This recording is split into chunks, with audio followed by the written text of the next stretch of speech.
Բարձր այսօրվա դասը լինելու է գործնական ռեգրեսիայի մասն ենք խոսալու հիմնականում, քանի որ տնայինի վերջնաժամկետը ամսի 14-ին է, դուք հենց ժամանակ ունեք անելու։ Ես այսօր լուծումները ցույց չեմ տա, բայց քննարկումը կունենանք, կհամեմատենք օրինակ scikit-learn-ի իմպլեմենտացիաների հետ ու տենց։ Ինչ որ data կար, որի հետ աշխատելու ենք, ինքը տենց արհեստական գեներացված data է, ոչ մի բանի մասին։ Ու առաջին բանը, որ պետք է արվեր, դա գծային ռեգրեսիան պետք է իմպլեմենտ անենք։ Նախ մի հատ հասկանանք ինչ տվյալների հետ գործում ենք։ 100 տվյալ ունենք մեր training-ի մեջ, training data-ի մեջ 99 հատ feature-ով։ Ու սրա վրա, որ գծային ռեգրեսիա ենք անում, ինչ որ արդյունք ենք ստացել mean squared error-ի, հետո այդ նույնը կատարում ենք scikit-learn-ի իմպլեմենտացիայի հետ ու արդյունքում երկու մեթոդներով բավականին մոտ թվեր ենք ստանում։ Հիմա ավելի մանրամասն կարանք նայենք։ Այսինքն մեր կողմից ստացվող MS-ին է, այս է scikit-learn-ի կողմից, ինչ-որ շատ աննշան ինչ-որ տարբերություն կա, բայց այդ տեղական չի էլի արդեն։ Այս սովորական OLS մեթոդով գնահատված կշիռներն էին, այսինքն առանց որևէ ռեգուլյարիզացիայի։ Երբ որ ռեգուլյարիզացիա ենք անում, մասնավորապես երբ որ դիտարկում ենք ridge ռեգրեսիան, օրինակ լամբդա պարամետրի արժեքը 1 է վերցրած, այդ դեպքում արդյունքը ավելի լավանում է, օրինակ դառնում է 19.6 MSE, այստեղ նույնը scikit-learn-ի իմպլեմենտացիայով ստանանք, մի քիչ տարբերվում են, տարբերվելու պատճառը այն է, որ իրանք ինչքանով ես հիշում եմ, ոչ թե closed form solution-ի վրա են բանանում, հաշվարկանում, այլ օգտագործում են ալգորիթմ, կարծեմ, ասենք gradient descent կամ մեկ այլ ալգորիթմ են օգտագործում, հեսա կվայր հիշենք։ Default-ը ավտոմատ է դրված, ու ինքը ինչ-որ ձևով որոշում է, ինչ ձև պետք է իրականացնի օպտիմիզացիան, բայց այստեղ տեսնում եք տարբեր մոտեցումներ կան, այն մոտեցումը, որը մենք ենք կիրառում մեր իմպլեմենտացիայի մեջ, այս բանն է, Cholesky-ն է ոնց որպեսզի այս closed form solution-ը գտնի, այդ է օգտագործում, ստե ուրիշ բան կա closed form solution-ի հետ կապված չէ։ Այսինքն ենթադրվում է, որ եթե Cholesky-ն օգտագործենք, պետք է որ նույն արդյունքը ստանանք։ Եկեք մենք փորձենք այդ բանը։ Solver ստացանք։ Չի։ Այս դեպքում։ Չէ, նույնիսկ երկու տարբերակ կա, կամ մենք ինչ-որ մի բան սխալ ենք արել, կամ ուղղակի իրանք մեր ձևով իմպլեմենտացիա չունեն։ Այս փաստացի մենք մի քիչ ավելի փոքր արդյունք ենք ստանում, որը վատ չի։ Հա, ուսախ լամբդայի արժեքից կարա տարբերություն լինի մի վայրկյան, լամբդայի արժեքը ինչ են վերցնում։ Հա, չէ, ալֆան 1 է վերցրած, իրենց մոտ ալֆա է։ Լավ, ինչևէ, մեծ խնդիր չի։ Հիմա Lasso-ի դեպքը դիտարկենք, Lasso-ն արդեն մեր իմպլեմենտացիայի մեջ պետք է բանի gradient descent-ի միջոցով անենք, որ անում ենք, ստանում ենք ավելի փոքր արդյունք, 2.8-ի կարգի։ Ոստեղ նաև կարանք տենանք loss-ը ոնց է նվազում իտերացիաներից կախված, ինչ-որ բայից սկսած շատ փոքր է լինում, ու Lasso-ն scikit-learn-ով որ փորձում ենք, էլի տարբերվում են իրանց իմպլեմենտացիայից, փաստացի այս օրինակի վրա մեր իմպլեմենտացիան ավելի լավ արդյունք է տալի, քան թե իրանցը, բայց դա կախված է հիպերպարամետրերից, մեկ էլ օպտիմիզացիայի եղանակից էլի։ Հաջորդ բանը, որ պետք է փորձենք, դա ռեգրեսիոն ծառներ, այսինքն decision tree, որը ռեգրեսիոն խնդիր է լուծում, իմ մոտ սա պետք է որ իմպլեմենտ արված լինի, տեսնենք, երբ որ ծառն եմ փորձում այս խնդրի վրա, ստանում եմ sense մի հատ արդյունք, նախ շատ ավելի վատ է mean squared error-ը, քան թե օրինակ այն գծային ռեգրեսիայի դեպքում, բայց ստեղ ուրիշ ինչ կարանք ասենք, Վարդան։ Overfit ենք եղել։ Այո,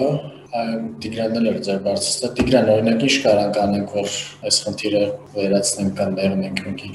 Հիպերպարամետրը պետք է ճիշտ գտնենք։ Ասենք ես գտնենք ծառը։ Ասենք ծառը միջավայր չկառուցենք։ Եկեք օրինակ այդ գործողությունը անենք մի հատ, անում հետաքրքրության։ Հիպերպարամետրի անունները ոնց էր, max depth-ը խորությունը։ Ասենք max depth-ը դնենք, օրինակ լավ ենթադրենք 10 դնենք, Սպորտինգ։ Չէ, 10-ը շատ դրեցինք։ Շատ քիչ ինչ-որ լավացավ, բայց էլի լավ չի։ Ասենք լավ, 2 խորություն դնենք ենթադրենք։ Էլի լավաց է, բայց սրանից այն կողմ արդեն ոչ մի օգուտ չենք ստանա, բայց կարելի է բացի այս խորությունը դիտարկելուց նաև ուրիշ հիպերպարամետրեր փորձել, բայց հնարավոր է այնց լինի, որ ոչ մի այնց ամենա այնց օպտիմալ կոմբինացիա եղել, մեկը մենք չկարողանանք ավելի լավ արդյունք ստանանք, քան թե օրինակ գծային ռեգրեսիայի միջոցով որ ստանում ենք։ Այսինքն ինչ որ մի հատ տեղ կարող է այս ռեգրեսիոն ծառը հնարավոր չլինի լավացնել։ Բայց գոնե այս բայդրությամբ, ասենք այդ overfitting-ի խնդիրը այդքան շատ չի, բայց մեր խնդիրը փաստացի այդքան էլ լավ չենք լուծում, էլի։ Այս ռեգրեսիոն բանը, ռեգրեսիայի support vector-ը Իմոտի իմպլեմենտացիան չկա, չգիտեմ ինչի, ժամանակին արել եմ, բայց հիմա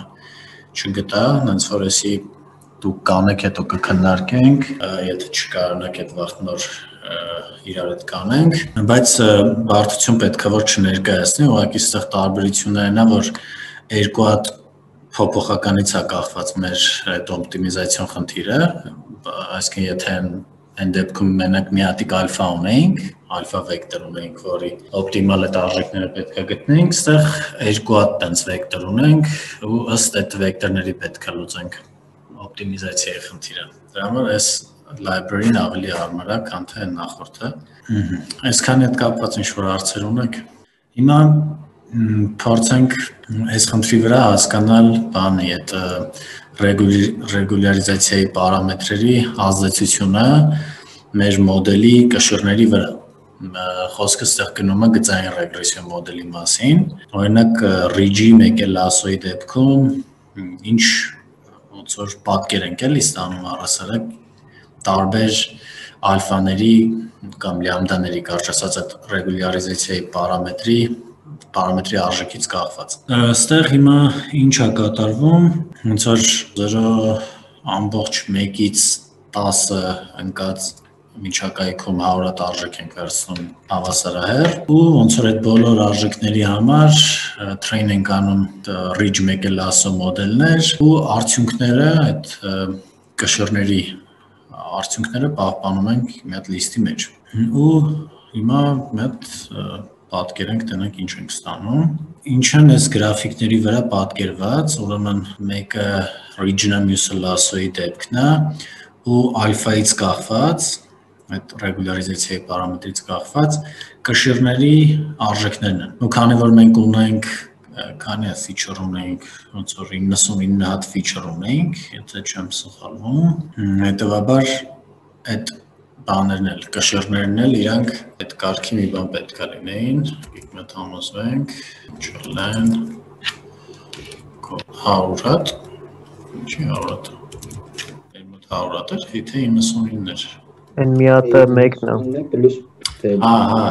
Լավ, ճիշտ է, լավացել էի։ Այսինքն ոչ թե մեկն է, այլ այդ բանն է, էլի bias term-ն է։ Հիմա ոնց որ այդ կշիռների արժեքները ներկայացած են այս գրաֆիկի վրա, իհարկե այս գրաֆիկը սենց կետեր է ինքը, ուղղակի միացված է իրար, դրա համար սենց գծեր է ստացվել։ Ու ինչ կարանք, ոնց կարանք մեկնաբանենք այս բանի գրաֆիկը, էլի, արդյունքը։ Ակով կարա փորձի գրաֆի։ Չգիտեմ որպես արդյունք կարանք ասենք, որ տարբերությունը այդքան է մեծ, չի։ Այդքան է։ Մեկը x%, չէ, չէ, սպասում աստղ, որտեղ տարբերություն կա իրականում։ Տիգրան, դու փորձի։ Երևի որ լասոն ավելի զգայուն է այդ ալֆա պարամետրից, դրա համար ոնց որ ավելի ուշադիր պետք է անենք։ Ոնց որ 4-ի դեպքում արդեն բոլորը զրոացրել է, իսկ Ridge-ի դեպքում դեռ նվազելու տեղ ունի, էլի։ Ճիշտ է ասում Տիգրանը, նայեք, օրինակ ալֆայի ինչ որ արժեքներից սկսած, նախ տեսեք ստեղ ոնց որ կոպիտ ասած ինչքան գիծում ենք։ Այդ գծերը դա ցույց են տալի, որ ինչ որ կշիռներ զրոյական չեն, բայց ամենից էդի մի հատ կշիռ է։ Հա, ամենից մի հատ կշիռ է իրանից ներկայացնում։ Այս Ridge-ի դեպքում, հա, ասենց ինչ որ 0-ի մոտ բաներ կան, բայց հիմնականը ասենց տարբեր արժեքներ ընդունող գծեր են։ Բայց լասոյի դեպքում ինչ որ ալֆայից սկսած նախ հիմնականում սա 0-ի մոտ են, այսինքն ստեղ մի քանի հատ բան է մնացել, որ զրոյական չեն, ի տարբերություն սրան։ ու ինչ որ բայից սկսած ամեն մեկը, ասենք, հերթով դառնում է 0, օրինակ այս կապուտը, ասենք, ինչ որ բայից արդեն 0 է, այս կանաչը արդեն 0 է դառնում այստեղից սկսած։ Ու տենց վերջում մնում է, ասենք, այս կապույտը Էդ էլ բայց էլի 0 է դառնում այս 4-ի մոտակայքից սկսած, էլի։ Այսինքն, այն որ լեկցիայի ժամանակ ասում էինք, որ այդ բանը լասոյի դեպքում լասոն առհասարակ ինքը նաև ծառայում է որպես ամենա ոնց որ կարևոր ֆիչերների ընտրելու գործիք, դա նրա համար ենք ասում, որ երբ որ լասոյի այդ ռեգուլարիզացիոն պարամետրի արժեքը մի քիչ բան ենք անում, օպտիմալ ձևով ընտրում ենք, ինքը այդ ժամանակ թողնում է մենակ այն ֆիչերները, որոնք ամենա ոնց որ լավն են ազդում մեր խնդրի լուծման վրա։ Ու ինքը այն մնացածը ոնց որ զրոյացնում է, թողնում է մենակ այդ կարևոր ֆիչերների համապատասխանող կշիռները, որպես ոչ զրոյական։ Ու դրանք են ազդում մոդելի արդյունքի վրա։ Բայց rigid դեպքում տենց չի, ինքը ասենք մաքսիմում իր անելիքն է, որ փոքրացնում է weight-երը ու որոշ բանը ֆիչերների համապատասխան weight-երը ուղղակի մոտեցնում է 0-ին, բայց 0 ամեն դեպքում ինքը ինստանս չի սարքում լասոյի պես։ Այստեղ հարցեր կան։ Մեր մոտեցումը ոնց պետք է լինի։ Սկզբից լասո դնել, ասենք ջոգել, որ weight-երն, որ feature-ներն են մեր համար կարևոր, ու ոնց որ արդեն դրանց վրա ridge-ով սովորական train անել։ Չէ, իրականում տենց ինչքանով որ ինձ հայտնի է տենց մոտեցում ոնց որ ընդունված չի, սենց է, ինքը ընդհանրապես երկու ձևն է փորձում են, նախ կախված է նաև ոնց որ ցանկություններից, էլի, եթե դու ունես լիքը feature-ներ, օրինակ այս մեր դեպքում 100 feature ունենք, ու այդ 100 feature-ը մեծ հավանականությամբ նույն ոնց որ բանը չունեն, էլի, ազդեցությունը չունեն մեր այդ target-ի վրա, դրա համար ասենք կարող է մենք ուզում ենք լասոն օգտագործել, որ միանգամից ազատվենք այն անօգտակար բաներից, feature-ներից։ Բայց լասոն որ օգտագործում ես, արդեն դու այդ overfitting-ի խնդիրը ըստ երևույթին լուծում ես, ոնց որ այդ feature-ը, այն անկարևոր feature-ները հանելուց բացի։ Ոնց որ այլ տենց իմաստ չկա, էլի լասոյից հետո մի հատ էլ ridge օգտագործել, որովհետև ի վերջո ridge-ն էլ ամեն նպատակի համար ծառայում, ուղղակի այնտեղ ոնց որ ճաշակի հարց է, եթե դու ուզում ես ամեն դեպքում feature-ներ թողնես, բայց օրինակ ոչ թե զորական սարքես, այլ մի քիչ փոքրացնես իրանց, այնց որ overfitting-ի խնդիրը լուծես, այդ դեպքում կօգտագործես ridge-ը, բայց եթե ուզում ես ամել feature-ներ ընտրես, այդ դեպքում լասոն ավելի լավ մոտեցում կլինի։ Ու որ մոտեցումն է ընտրենք, պետք է մի հատ ալֆա պարամետրի tuning անենք, էլի, գտնենք տենց օպտիմալ արժեք։ Ու վերևը որ մենք փորձեր էինք անում, ասենք ամենալավ արդյունքը հենց լասոյի դեպքում ստացանք։ Բավականին փոքր MS-ի եղավ ու հաստատ ստեղ ինքը մի քանի բան է, feature է, էլի դիտարկել։ Մի վարքյան մտնամ ես կշիռները պահել եմ, թե չէ, այս իմպլեմենտացիայի մեջ հետը լայնք։ Սա weights-ը պահեմ մի հատ։ Օրինակ, որ մի հատ հետ գնանք ստեղ այս լասոն, որ աշխատացնենք նորից։ Նախ դե ինքը կարա ամեն անգամ տարբեր արդյունքներ տա, որովհետև gradient descent ենք օգտագործում, ամեն անգամ կարա տարբեր տեղ ոնց որ հասնի ինքը, model weights։ Ու այսի միգուցե տենց շատ ինֆորմացիա չտա մեզ, եկեք կլորացնենք։ Խոսքով լավ քիչ իրենք հատվենք։ Կարճ ասած լիքը բաներ կան, կշիռներ կան, որ զրոյական են, ու մենք ստեղ օգտագործել էինք ալֆայի 1 արժեքը, այսինքն ստեղ 1-ի դեպքում մեկը ոնց որ այս կողմերը ինչ-որ մի տեղ են գնում, հələ մենք պարամետրեր ունենք, որ ամեն դեպքում զրոյական չեն, էլի։ Ինչ-որ էլի հարցեր ունեք։ Կարող բանի գրաֆիկը գծենք, այդ իր accuracy չէ, էլի, loss գրաֆիկը ալֆայից մեր։ Կարանք անենք, նայեմ ստեղ բանը չենք պահել, եկեք ոնց որ բացի սրանից, նաև ստեղ պահենք MS-ին, սա MS-ի ridge։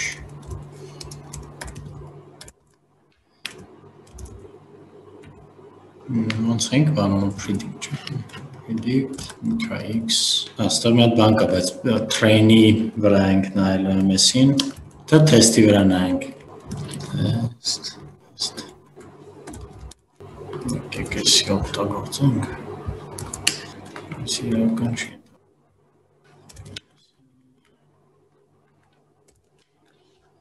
Սենց մի բան է ստացվում։ Ոնց որ ավել ռեգուլարիզացիան արդեն մեստեղ հանգարում է, ավելի վատացնում է արդյունքը։ Ոստեղ ոնց որ նկատում եք, օրինակ այս արժեքը ինչին է հավասար, այս արժեքը այստեղ։ Որտեղ վեյթերը ինքը 0 է երևի սարքում։ Այդ դեպքում այսինքն ի՞նչն է այս արժեքը։ X-ից բարձրությունը իր հենց իր Y-ն է, էլի։ Ոստեղ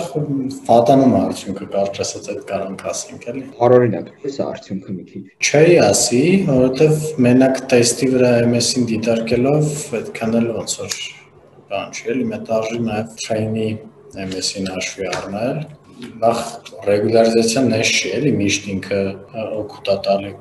Եթե overfitting-ի խնդիր չունես, դու ինքը ոնց որ ավելորդ բան է, էլի դառնում։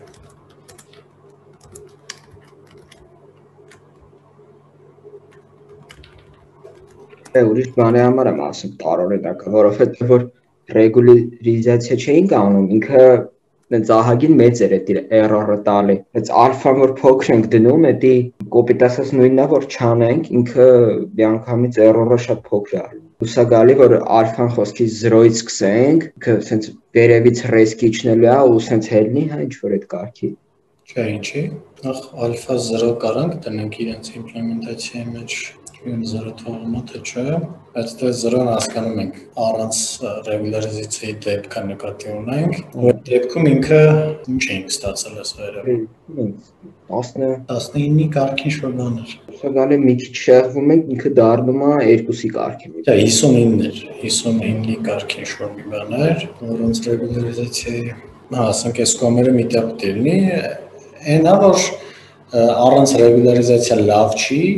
բայց ռեգուլարիզացիանը լավ է լինում այն դեպքում, երբ որ օրինակ փոքր արժեք ենք վերցնում ալֆայի համար, էլի, այսինքն շատ խիստ բանել ռեգուլարիզացիան օգուտ չի տալի։ Մի վարքյան մոտ էս բերներնը վերցնենք, այստեղ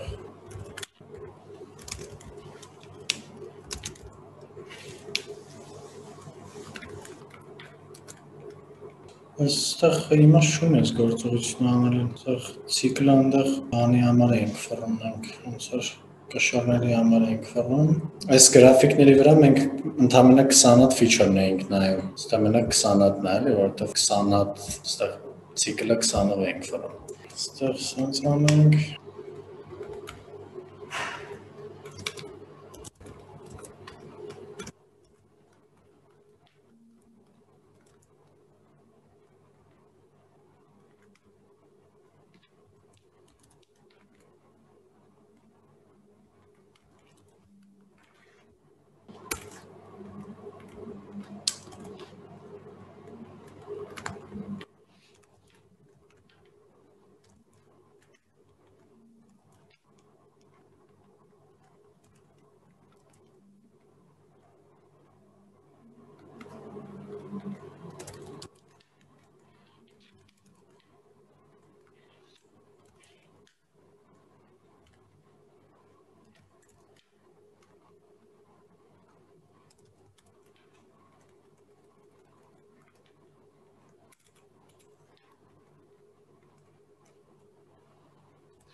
Ասում մեզ այս գրաֆիկը։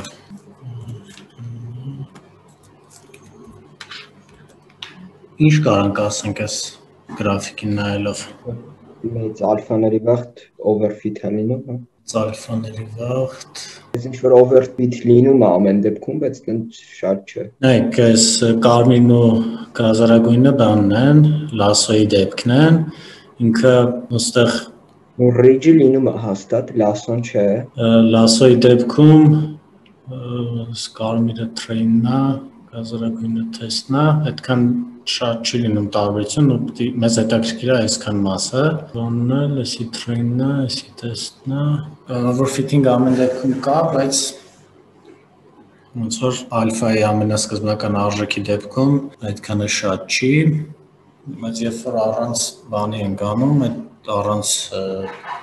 ռեգուլարիզացիայի ամեն դեպքում 50 քանիս էր ստացվում, այսինքն մեզ ոնց որ միջև այս կետը եղած բոլոր տարբերակները մեծ հաշվով ձեռ են տալիս, էլի։ Ռեսայի դեպքում մենք ստանում ենք 59-ի կարգի, այստեղ ավելի լավ արդյունքներ կարանք ստանանք։ Մի հատ եկեք նայենք նաև թե սովորական ռեգրեսիայի դեպքում այդ train-ի վրա ինչ արդյունք կստանայինք էլի, այսինքն այդտեղ overfitting-ի հարցը ոնց էր։ Հա, որ այստեղ ամեն ինչ ճիշտ եմ արել ես։ Բավականին փոքր թիվ է ստացվում, այսի ինչ է ցույց տալիս։ Fitting-ի մասին։ Այսինքն ինքը էլի գանք էս գրաֆիկին, տեսեք առանց որևէ ռեգուլարիզացիայի ինքը զրոյական training MS-ի է կարող ապահովի, բայց այդ դեպքում test MS-ին ասենք 59-ի կարգի է, ակնհայտ overfitting կա, ու երբ որ բան ենք ռեգուլարիզացիա ենք կիրառում, ինքը այդ խնդիրը ամեն դեպս լուծվում է փոքր ալֆաների դեպքում, բայց դե ալֆանը երբ որ մեծացնում ենք, արդեն դա մեզ օգուտ չի տալիս ինչ-որ բայից սկսած։ Trend test split-ը ցույց տա ինչ-որ։ Ինչ։ Trend test split-ը։ Հա, ինչ։ Մեկ մասը կբացեք, որտեղ դա որ գծային ռեգրեսիայի, որ ասես մտածում եմ overfitting-ը որն է, էլի գիծը էլի իր համար քաշում։ Դա ասենք ոնց պետք է overfit լինի։ Ինքը գիծը քաշում է training data-ի համապատասխան։ Այն տվյալների վրա, որի վրա ինքը որ այդ կշիռները գտնում է, դրանց համապատասխան որ գիծը տանում է, ինքը քիչ թե շատ ու կոնկրետ այս օրինակը ես ինչքան հիշում եմ, այս տվյալները շուտ եմ գեներացրել, հենց բանով է էլի, որ հարթության հիպերհարթության միջոցով է գեներացված կարծեմ, անկապ շեղումներ տալով։ Ու հնարավոր է իվարկան այդ train test split-ը ուղղակի կեսն է վերցրած։ Որ 2-ի 10-20, երկու անգամ 10-28 աշճան է տալի, դա դուսա գալի ինքը train-ի համար չոտքի գիծը գծել է, այսինքն այդ training data-ն այդ գծի վրա է հենց այդ հարթության, բայց test data-ն թրելա եսի մուր էլի, բայց տենց ոնց կարող լինի, եթե մեր աշխումը պատահական է։ Արի ուրիշ բան փորձենք հլա։ Ու հենց այդ հարթությունը չպետք է էլի գոյություն ունենա։ Բայց ինչի չի կարող գոյություն ունենա։ Սա է ինքը միամիտ այդ split-ի ժամանակ հենց այն դատան անդրե, որը որ մի հարթության վրա է գտնվում ի սկզբանե։ Որտեղ թեստը, որտեղ train-ը ինքը ի սկզբանե ինքը տես ասի ոչ մի հարթություն ընտրել ասելով բարձր կատի ունես կշիռները հենց է գտնում, որ այդ հարթությունը տենց գծի, բայց ինքը training-ի վրա կարա շատ լավ արդյունք ստանա, որովհետև հենց այդ հարթությունը գծի, որ այդ բանը մինիմիզացնի էլի OLS-ի, բայց test-ի վրա ինքը կարա վատ արդյունք ունենա, որովհետև այնտեղ աղմուկներ լինեն, որոնց վրա ինքը չի սովորել, այսինքն այդ աղմուկների նկատմամբ ինքը չի թեքվե կոպիտ ասած էլի այդ հարթությունը։ Դրա շնորհիվ այդ կուտակած փոքր աղմուկների միջոցով, ասենք, ստանա օրինակ 59 MS-ի ասենք էլի։ Այդ խնդիրը կարա տենց լինի։ Իհարկե, ստեղ ինչի է առողջ տալի։ Ասենք նույն հաջողությամբ ստեղ էլի շատ փոքր թիվ է տալիս, ստեղ այդ MS-ին շատ ավելի մեծ է։ Այդ համոզենք, որ ոչ մի սխալ բան չենք անում, ու մնացածը գիտես ինչ կարաս անես, կարաս օրինակ վերցնես մի երկու հատ feature ու այդ դրանց համար բան անես, գծես այդ կետերը գրաֆիկի վրա, այս չէ տենց այդքան է։ Դա էլի մի հատ վարիանտ ունեմ, բան կարանք անենք այս data-ն կրկնենք իրար տակից, շատացնենք արհեստական։ Ինքը իրան տակից կրկնենք, որ այդեն շատանա։ Հա, կարանք, բայց ինչի համար։ Որովհետև նայեք, մեր մոտ հենց training data-ն 100 հատ կետ է, իսկ մեր feature-ների քանակը 99 հատ են, այսինքն դուսա գալի ոնց որ ասենք եթե երկչափ խնդիր նայենք երկու feature-ով, ոնց որ երկու հատ կետ ունենանք, էլի։ Երկու հատ կետով ինքը պոլիգոմու ինչ-որ մի հատ գիծ կարա քաշի, այդ դրա համար train-ի վաղտ ինքը հենց այդ գիծը քաշում է, իսկ ասենք բայց կարա ինչ-որ երկու հատ տարբեր կետեր լինի թեստի մեջ, որ вообще գծից անverջ հեռու լինի, էլի կոպիտ ասած անverջ հեռու լինի։ Այսինքն ստե բանի հարցն է, որ մեր հենց տվյալների քանակն ու feature-ների քանակը իրար հավասար են, այսինքն եթե մենք տարածության մեջ էդի պատկերենք 100-չափ, պոլիգոմու ինչ-որ մի հատ գիծ կլինի, էլի որ սաղի վրով անցնի, դու մոտիկ շատ լինի, էլի, որ շատ մոտիկ անցնի։ Կամ ոնց որ եռաչափում ասենք 4 հատ կետ ունենանք։ 3 հատ կետով արդեն հարթություն տանում ենք, մի հատ կետն է իրան, ասենք աղաբախներս բերի մոտիկ լինի, դրա համար է այդպես փոքր բան է ստացվում, train-ի վաղտ, loss է ստացվում, բայց որ խոսքի train-ը դնենք, test-ն էլ ավելացնենք, ընդ մի 4 հատ կետ էլ կլինի, որը բնականաբար այդ հարթության վրա չի լինի, ու в общем տենց է, էլի, դրանից է սա sense overfitting լինում։ Շատ լավ բաներ էիր ասում իրականում, համաձայն եմ քո հետ։ Հիմա կարանք մի հատ փորձենք, օրինակ, ոչ թե կեսը վերցնենք, այլ ասենք 75-ը վերցնենք, արդեն այդ քո ասած պահը բան կլինի, էլի, այսինքն 100-ից ավել կլինենք։ Այսի մի վերքեմ test size-ը 20։ Այս դեպքում արդեն 150-ը տվյալի վրա կսովորենք ու պետք է որ այդ քո ասած խնդիրը այդտեղ չլինի։ Այստեղ արդեն սխալը նախ ավելի փոքր է ու բանն է փոքրանում։ Դզվեց էլի։ Ճիշտ է, դրան ուշադրություն պետք է դարձնենք, որ այնքան տվյալներ չունենք մենք, որքան որ իր չափողականությունն է, էլի։ Բայց այս բանը ամեն դեպքում մեզ ցույց է տալի, որ եթե մենք քիչ տվյալ մեր ֆիչերների նկատմամբ էլի, այսինքն հենց 100 տվյալ ունենք ու 100 չափանի վեկտորների հետ գործ ունենք, ամեն դեպքում այս գծային ռեգրեսիան լավ արդյունքներ կարա տա, էլի։ Բանի իմաստով ասենք, թեկուզ երբ որ մենք ռեգուլարիզացիա ենք կիրառում, այդ դեպքում արդեն ինքը լավ արդյունքներ է տալիս։ Այս նույն գործողությունները կարող մի հատ այս դեպքի համար էլ անենք, տենեք ուր ենք ասել, այստեղ ենք, այս ամեն ինչը ասեցինք։ Հիմա բանը այս նույն բաները փորձենք ուրիշ դատասեթի վրա, արդեն իսկական դատասեթի վրա։ Այս դատայի հետ կարծեմ մենք գործարել ենք ինչ-որ պահին, եթե հիշողությունս չի դավաճանում ծրագրավորման ինչ-որ դասի ժամանակ։ Ինքը եկել է այս Kaggle-ից, էլի Կալիֆոռնիայի տների գների հետ կապված դատասեթ է, ու դրա մի օրինակը այս collab-ում կա։ Հիմա ներմուծենք 17000 հատ տվյալ կա train-ի մեջ, 9 հատ feature-ով, ներառյալ target-ը, ու 3000 հատ էլ test-ի մեջ է, բայց օրիգինալ դատասեթը պետք է որ ավելի շատ լինի,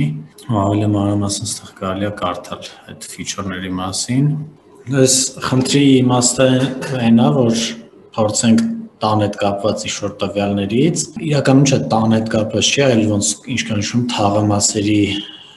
տվյալներ էին, թաղամասերի կտրվածքով մեդիան արժեքն է տների այդ թաղամասում։ Այդ թաղամասի ոնց որ տվյալներն է, չգիտեմ, իր կոորդինատները, այդ թաղամասում գտնվող տներում ապրողների տարիքի մեդիանը, ընդհանուր սենյակների քանակը, ննջասենյակների քանակը, ինչքան մարդ է բնակվում, այս household-ը, ինչքան մարդ է ապրում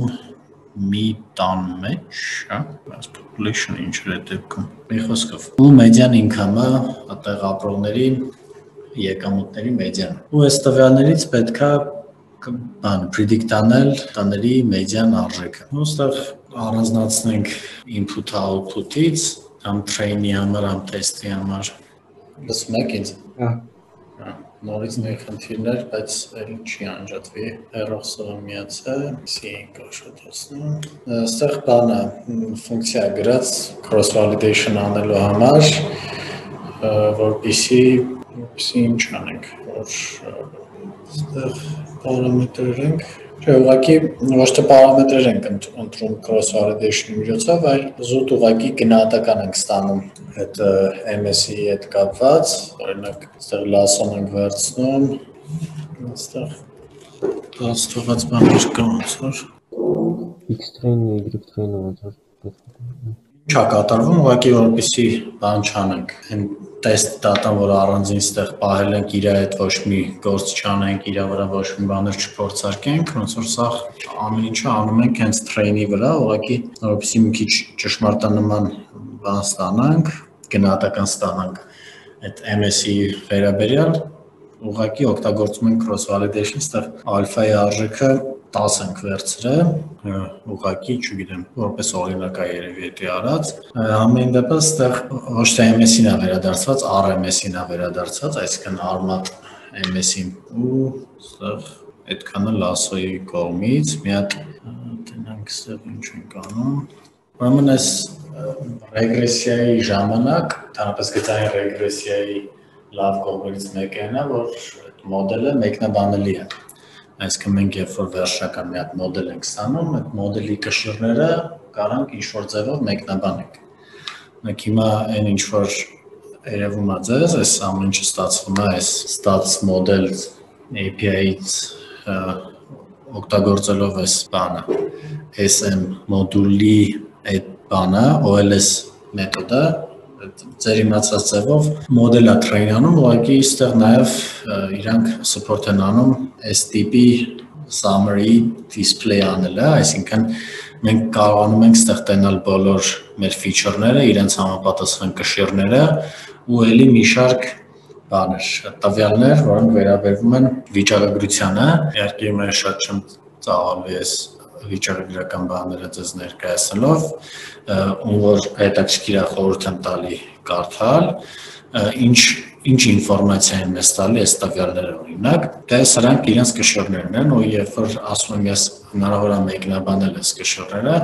այդ մեկնաբանելու process-ը սենց է տեղի ունենում, օրինակ, ոնց որ ստեղ chat-ում գրում են, որ կախում է, բոլորիդ մոտ տենց է։ Դրտում է ոնց որ կարող է ինչ-որ բան հնարավոր անել։ Դե ոնց որ ամենավերջի հնարավոր բանը արել եմ, ուղղակի ուզում ասեմ, այս բան էսա որ կարամ անեմ, չգիտեմ, մի հատ կարամ փորձեմ տենամ կարող է ինտերնետը եկել օֆիսի, չէ, ինտերնետը հələ չկա, պետք է մի ձև տենց յոլա գնանք, էլ ինչ ասեմ։ Օրինակ այս 1150 որ գրված է, ինքը մեկնաբանվում է հետևյալ կերպ։ Մի միավոր household ասում household housing median age-ի մի միավոր ավելացումը բերում է մեր target-ի, այսինքն այդ տների մեդիան արժեքի միջինում, այդ մեդիան արժեքի 1150-ով ավելացման, այսինքն երբ որ օրինակ ինչ որ թաղամասում այդ տներում բնակվողների տարիքը, չգիտեմ, 34 է, մյուսում 35 է, ուրեմն այդ իրանց մեդիան գների միջին տարբերությունը 1150 է, բայց այս ամեն ինչը մենք մենակ կարողանում ենք ասել, ենթադրելով, որ մնացած բոլոր փոփոխականները նույնն են, այսինքն եթե օրինակ այդ օրինակի մեջ բերեցի 34 է միտեղ մեդիան տարիքը մյուստեղ 35 է, ենթադրում ենք, որ այն մնացած feature-ները, ես չգիտեմ, կոորդինատներ եւ այլն, դրանք ամեն ինչը նույնն է։ Այս գծային ռեգրեսիայի մեկնաբանելիության հետ կապված կարելի է մի դաս ոնց որ խոսալ այս ամեն ինչի մասին, որովհետեւ մի քիչ պետքա խորանալ վիճակագրության մեջ, հասկանալ թե որ դեպքերում մենք կարողանում ես ամեն ինչը ասել, որ դեպքերում չենք կարողանում ասել, բայց ասենց ասեմ, մեքենայական ուսուցման ժամանակ սովորաբար մեկնաբանելիության վրա այդքան շատ ուշադրություն չի դարձվում, ինքը լավ բան է, բայց օրինակ մեքենայական ուսուցման ժամանակ մեզ ոնց որ ավելի շատ էական է այդ բանը, prediction-ը ինչքանով է լավը, բայց մեկնաբանելու պահը մեզ այդքան ոնց որ կարևոր չի, իհարկե այդ ամեն ինչը խնդրից է կախված, բայց հիմնական շեշտը մեքենայական ուսուցման մեջ դրված է մոդելների այդ կանխատեսման կարողության վրա, այլ ոչ թե իրանց մեկնաբանելիության վրա, դրա համար ոնց որ մենք էլ հիմա շատ ժամանակ այդ ուղղությամբ չենք ծախսի։ Հա ու եթե ինչ-որ մարդկանց հետաքրքրում է ուզում են կարդալ այս ամեն ինչի մասին ավելի լավ պատկերացում կազմել, կարող ինձ գրեք, ես ինչ-որ նյութեր ուղարկեմ կարդաք։ Հիմա այստեղ ոնց որ ալֆայի մենք վերևում փորձարկել ենք մի դեպքի համար 10 արժեքն ենք վերցրել։ Հիմա ենթադրենք վերցնենք ինչ անում։ Հա, 10-ից 15-ը տենց 10-ը թիվ է վերցվում իրարից հավասարահեռ ու բոլորի համար փորձում է, բայց էլի այստեղ x train, y train։ Ինչ կարելի է նորմալ անել այս գրաֆիկը, մասնավորապես այստեղ գրել, որ էսի ալֆաներն է, այս էլ RMS-ին է։ Ինչ կարանք ասենք այս գրաֆիկի հետ կապված։ Կարեն։ Որ 12-ու քանիսի մոտ ինքը ընդունում է իր լավագույն արժեքը։ Մենք տարբեր ալֆաներ ենք փորձել, ու մեզ հետաքրքրող այդ մետրիկան փոքրագույն արժեքը ընդունում, այս 12-ու քանիսի մոտ, այդ որպեսզի հասկանանք այդ 12-ու քանիսը որն է, բավական է մի հատ այս argmin ֆունկցիան կանչենք այդ մեր array-ի վրա, մեկ էլ այս թիվը իրականում ոնց որ մասշտաբը ուրիշ է, էլի, ստո մասշտաբը նշված է, իսկ մենք էլի գործ ունենք տենց ոնց որ 60 քանի հազարների մոտակայքում, կարելի է մի հատ էս out-ը minimum out-ը մեզ կտա այդ RMS-ին, այս 69000 էլի եսի ինչքան է, փոքրագույն RMS-ին ու ենթադրենք ուզում ենք վերցնենք այդ ամենալավը, տենց շակերտների մեջ ասված, իհարկե որովհետև կարող է մի քիչ ավելի լայն տեղ բանանենք, դիտարկենք այդ ալֆայի արժեքը, մենք սկսեցինք 10-ից 15-ի մեջ, բայց միգուցե ալֆայի ավելի փոքր արժեքի դեպքում էլ ինչ-որ հետաքրքիր արժեք լիներ, կարանք եթե մենք փորձենք, չէ, ամեն դեպքում այդ ոնց որ օպտիմալ արժեքը այս 12-ի շրջակայքում է ստացվում, համար սա ոնց որ նորմալ է ամեն ինչ։ Հիմա ստեղ այս ալֆան իր մեջ պարունակում է այդ 12 ամբողջ այդ թիվը, որի դեպքում ստացել ենք լավ արդյունք, ու հիմա ոնց որ բան կանենք, իբր ֆիքսենք այդ արժեքը ու փորձենք ուրիշ հիպերպարամետրեր tune անելը։ Այսինքն մենք ոնց որ հիմա ալֆան գտանք, անցնենք օրինակ այս tolerance level-ին, որը այդ gradient descent-ի հետ կապված պարամետր է, որ նայում է ինչքան են փոփոխվում, երբ կանգ առնի ալգորիթմը, այդ տենց պարամետր է, հիմա դրա կախումը նայենք RMS-ից, կարելի է նկատել, որ ինչքան փոքր այդ արժեքը, այդքան ավելի լավ արդյունք ենք ստանում, ոնց որ այդ արժեքը վերցնենք, ինչ է ֆունկցիաների միտեղ փոխել եմ, ստեղ հիմա բան է արվում, նորմավորվում է տվյալները ու ուզում ենք փորձենք support vector regression, ինքը scikit-learn-ի իմպլեմենտացիան փորձենք, աշխատացնենք, սա բան է, այս արժեքը նորմավորված MS-ի դեպքում է ստացվում, իսկ որպեսզի ստանանք նախկին մասշտաբով ինչ կարանք անենք։ Այսինքն նորմավորենք, հա։ Հակառակ գործողությունը անենք, ստեղ մենք մեր տվյալները նորմավորել էինք, դրա համար այդ prediction-ներն էլ են նորմավորված լինում, էլի։ Իսկ մենք ստեղ ստանդարտ շեղում մեկ էլ միջին ենք վերցրել ու ըստ դրանց բանենք ստանդարտիզացրել ենք։ Իսկ հիմա ուղղակի կարանք բան անենք, բազում պատկենք ստանդարտ շեղումով ու գումարենք միջինը, արդյունքը ավելի վատն է լինում, քան թե լասոյի դեպքում, բայց հիմա մի հատ ոնց որ պատկերացրեք ինչ է կատարվում, ասենք նույնն է ոնց որ ես այդտեղ վերցնեմ այս նորմավորված տվյալները ու դրա վրա աշխատացնեմ ալգորիթմը, էլի ինքը ինձ տալիս է սենց այդ նորմավորված արդյունք, էլի պետք է բան անենք։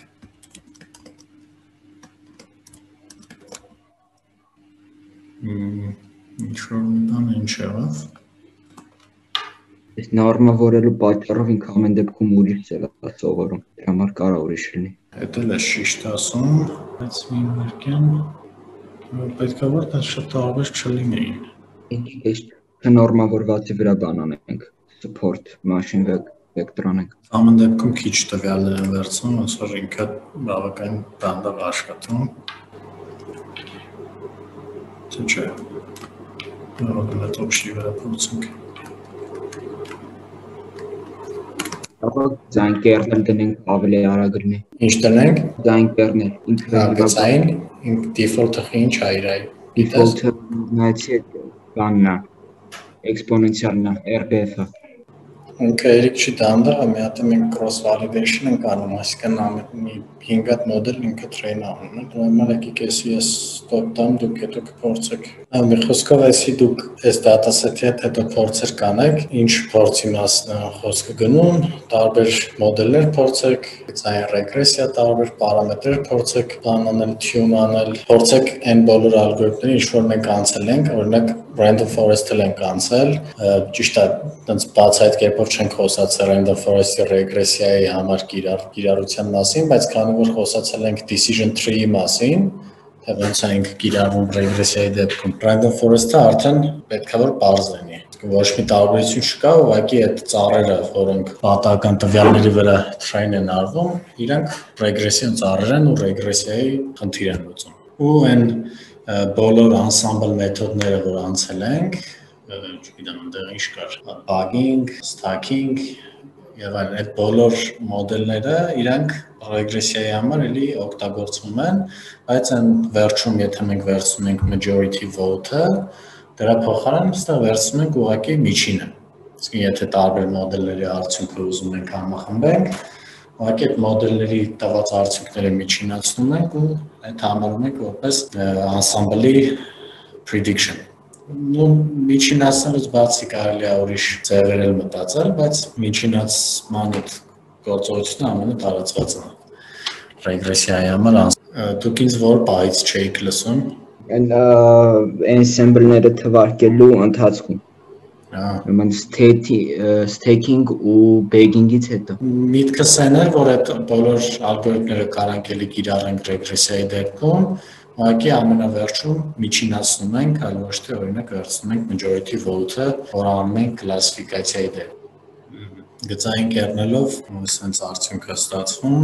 Մի խոսքով մնացածը դուք փորձեր արեք, ձեր համար էքսպերիմենտներ արեք, տեսեք ինչ օպտիմալ հիպերպարամետրեր եք ստանում ու ոնց կարող ավելի լավ արդյունք ստանաք այս խնդրի վրա։ Եթե ինչ-որ հարցեր ունեք տվեք, եթե չէ, մի ուրիշ բան կնայենք մնացած ժամանակի ընթացքում։ Ուրեմն այսօր sense կավարտենք, մյուս դասին կշարունակենք։ Ստացիոն ձեզ։